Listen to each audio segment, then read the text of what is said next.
Hi, I'm Leslie from Sew A Lot Creative Sewing Centers in Lexington, Kentucky and Centerville, Ohio. I'm coming to you with the January 2023 Kimberbell Digital Dealer Exclusive, our first digital dealer exclusive project for the year. It is this cute little dish towel done on the new Kimberbell waffle weave dish towels with the fun little pie, great for a February accessory to your kitchen or a gift to give. Change up your color scheme, and we can make this for any time of year. I hope you enjoy the project and look forward to sharing more with you throughout the year. So the first step is we're going to prepare our fabric to get ready to create this cute little pie design. You've got 2 pieces of felt that are going to be used for your pie crust and for the braided crust around the edge. So you're going to have 2 pieces for that. You're going to have your towel, and you're going to have a piece of fabric for your filling. This one I'm using the red Kimberbell with the cherries on it.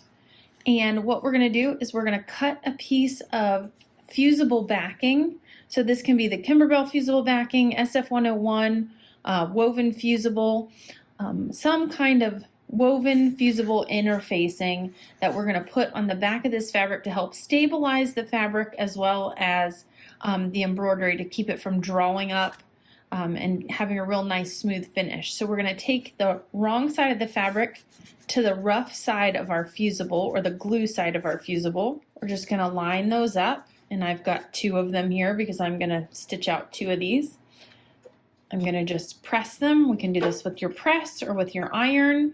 Just going to press per the instructions to get that nice fuse to the back. Once that is done, I'm going to sit those aside with my felts, and we're going to get our towel ready to position the design on correctly. First thing you're going to do is you're going to take your towel and we're going to open it up. Now my towel may, disclosure, look a little bit different than yours. It is a waffle weave towel. Mine just has a plain band on the bottom. I've been waiting for the Kimberbell towels to come in, and they haven't quite arrived yet due to the weather. So we're just going to use one of these for the demonstration, and we'll go from there. So I'm going to take my towel and I'm going to fold it lengthwise like a hot dog ways, with the wrong sides facing me, facing out, and the right sides together of the towel. So what I'm doing is I'm just creating where that center mark is going to be for my towel. So that long length of the towel, I want to find the center. I personally like to press mine to press out any wrinkles that I have. You don't have to do this. The waffle towels are a little easier to kind of center without pressing, but you're going to press that out. And then from here, we're going to flip and fold, and we're going to measure this up 5.5 inches. So I've got my hot hammer here. So you can see that I've got my ruler tucked down in there. I've got this pulled up nice and tight against the end of it so that I hit that 5.5 inch mark on my ruler. And again, I like to press mine because it gives me a nice crease. In the instructions, they give you the option to put a straight pin in there to mark your center. I just use my press lines as my center markings, and then I don't have to worry about the pin. So I'm just going to leave my towel folded like this, and we're going to prep our hoop to get ready to attach the towel to it. Next, we're going to prepare our hoop for the stabilizer. So you're going to open up your hoop, whether you have a quick release or a screw, or a combination of both. You're going to loosen that and open up that inner ring and remove it. Make sure that you have a nice flat surface, and we're going to use a sticky wash away stabilizer. We're going to take the shiny side, or the paper side, and face it up towards us.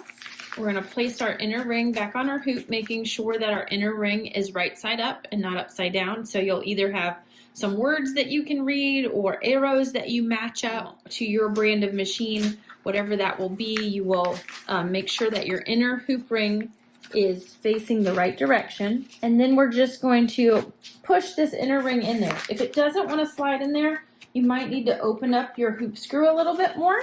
And that's why it's important that you kind of have it on a flat surface. It'll just make it easier for you to put this in here, tighten it down, making sure that our inner hoop is seated all the way down inside that outer part of the hoop. From here, we're going to score the paper, so you can use a sharp point, a seam ripper, a pin, whatever you're most comfortable with. Again, it's very helpful if you do this when you're on a flat surface and not while you're holding it up in the air.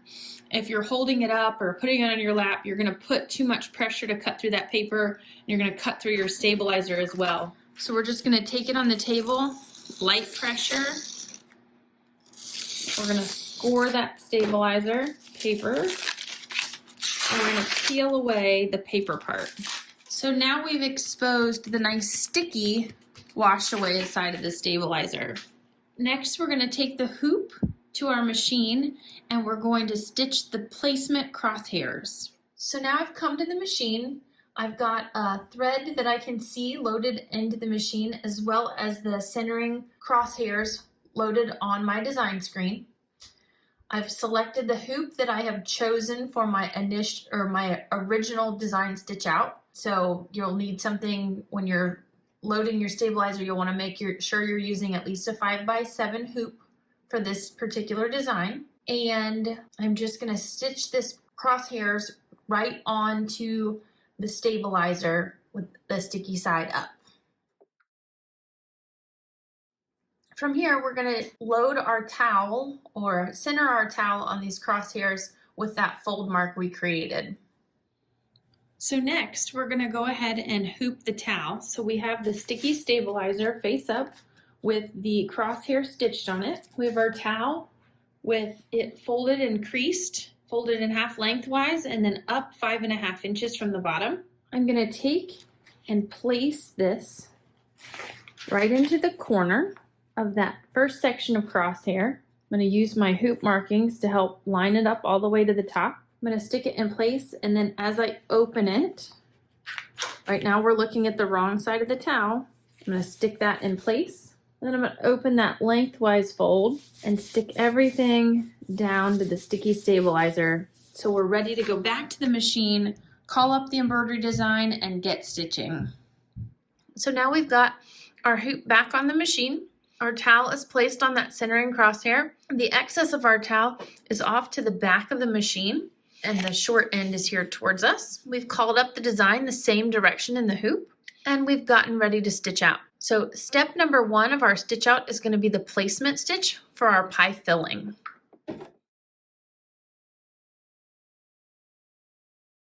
Next, we're going to take that piece of pie filling fabric that has the fusible on the back, and we're going to cover up the entire placement stitch area. You can use a little bit of tape on either side or the top and bottom to hold your fabric in place as it stitches it down. Now I'm going to remove the hoop from the machine so that we can trim around the fabric.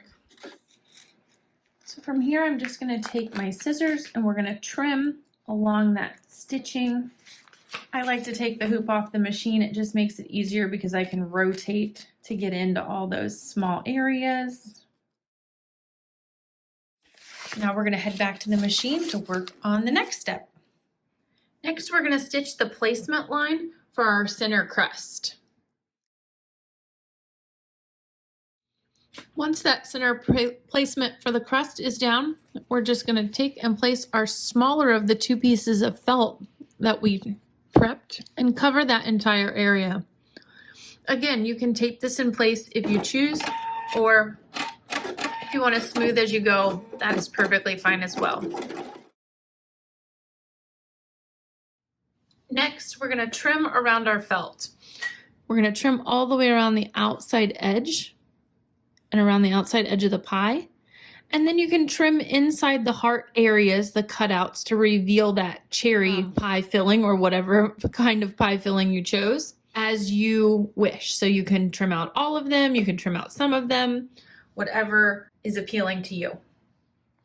So from here, we're going to trim this felt around the basic shape, so the circle of our pie and the pie piece wedge that we've created. Along the way, you can trim out the pieces of the hearts to reveal your pie filling as you wish. So I'm just going to trim this so you can see Step 1 is to trim away around the shape of the pie. And then from there, or as you go, you can cut into these little heart pieces to reveal some of that pie filling. It's nice to have a pair of small scissors. You can use the small micro tip scissors or these tiny duckbill scissors. Just make it really easy for trimming in some of those areas. Once you get kind of those edge little heart pieces cut out, you're just going to go in here to some of these inner layers. Just make sure you're snipping easily, that you don't snip through the red fabric or your filler fabric, just your top crust fabric. And now we're ready to head back to the machine and continue stitching. The next step is going to be to stitch the placement line for our braid crust. Next, we're going to take our larger piece of felt. And we're going to cover up the entire placement area for both the pie slice as well as the circle piece of pie, circle pie itself. We're going to put that in place.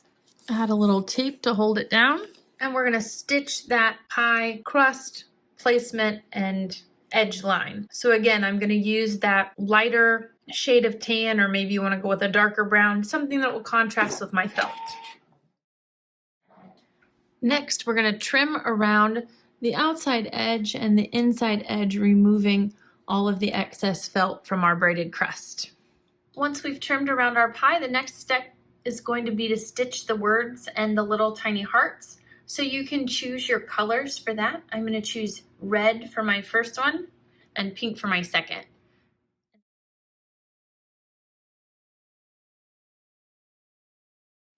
Once everything is finished stitching, you're going to remove the design from the machine, and we'll remove from the hoop and trim away the stabilizer. Now that I'm all finished stitching, I like to just pull my towel kind of up, everything close to the edges. You can take your seam ripper or your scissors, and you're just going to trim close without cutting through your towel. It just makes it a little easier when it's still in the hoop. It's not so floppy. You just have to watch and not get in a hurry because we don't want to put a hole.